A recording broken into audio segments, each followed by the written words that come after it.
હળવદ શહેરની ચારે બાજુએ શિવાલયો આવેલા છે. હળવદને શિવાલયનો ગઢ કહેવાય છે. હળવદ ભૂદેવોની નગરી છોટી કાશી તરીકે પણ પ્રખ્યાત છે.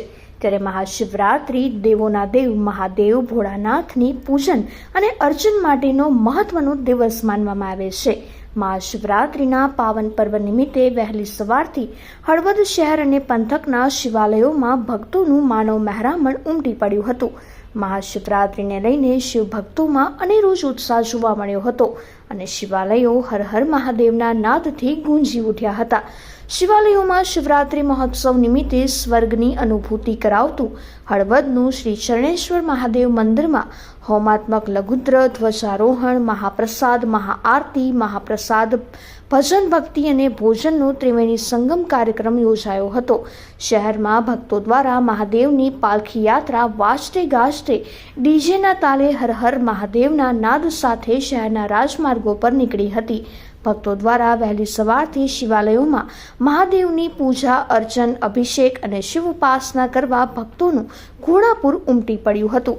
હળવદના વિવિધ શિવાલયોમાં શિવરાત્રિ નિમિત્તે ધાર્મિક કાર્યક્રમોનું ભવ્ય આયોજન કરવામાં આવ્યું છે.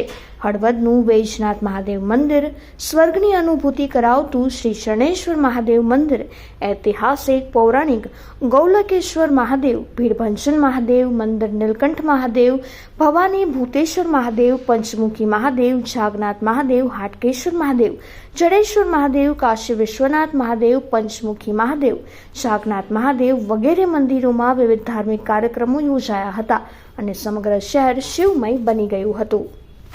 સુંદર દિવસ શિવરાત્રિ મહોત્સવ શરણેશ્વર મહાદેવજીના મંદિરના છેલ્લા 15 વર્ષથી અતૂટ 21 કુંડી હોમાત્મક લઘુરુદ્ર ભગવાન ભોળાનાથની પ્રસન્ન કરવા માટે વિવિધ કાર્યક્રમો, ધારો કે આ યજ્ઞ દ્વારા, અભિષેક દ્વારા, મહાપૂજા દ્વારા ભગવાન ભોળાનાથ જે રીતે પ્રસન્ન થાય એ રીતે હળવદ ગામમાં શરણેશ્વર મંદિરના આંગણે વિવિધ કાર્યક્રમ રીતે ભગવાન ભોળાનાથને પ્રસન્ન કરવા માટે આજના દિવસે અહીંયા 21 કુંડી હોમાત્મક લઘુરુદ્ર અભિષેક વગેરે જુદા જુદા કાર્ય થાય છે.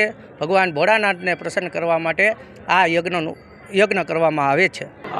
મહાશિવરાત્રિ દેવાધિદેવ મહાદેવ ભોળાનાથ શંકર ભગવાનનો એક અલૌકિક એવો અવસર છે અને મહાશિવરાત્રિના રોજ આજરોજ સવારથી જ લઈને શરણેશ્વર મહાદેવ મંદિર એક પૌરાણિક મંદિર છે, 520 વર્ષ, અને આજે શરણેશ્વર મહાદેવ મંદિરનો પણ પ્રતિષ્ઠા દિવસ છે અને હળવદનો પણ આજે સ્થાપના દિવસ છે.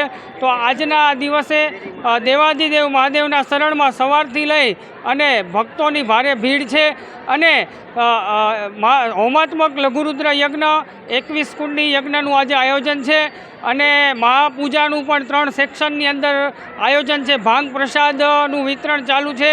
સાથે સાથે રુદ્રાભિષેક, એમ કહી શકાય કે રુદ્રાભિષેક પણ દેવાધિદેવ મહાદેવની વિશેષ અલગ અલગ દ્રવ્યોથી 11 દ્રવ્યોથી મહાદેવજી ઉપર રુદ્રાભિષેકનું પણ આયોજન ચાલુ છે અને ભાંગ પ્રસાદની સાથે અન્ય પ્રસાદનું પણ આયોજન છે. સાથે સાથે પાલખી યાત્રા જે છે એ પાલખી યાત્રા ગામની અંદર ફરે છે અને લગભગ દરેક ઘરની અંદર પાલખી યાત્રા શરણેશ્વર મહાદેવની જાય છે અને એની અંદર 200થી વધારે પાલખી યાત્રામાં પધરામણી થઈ રહી છે.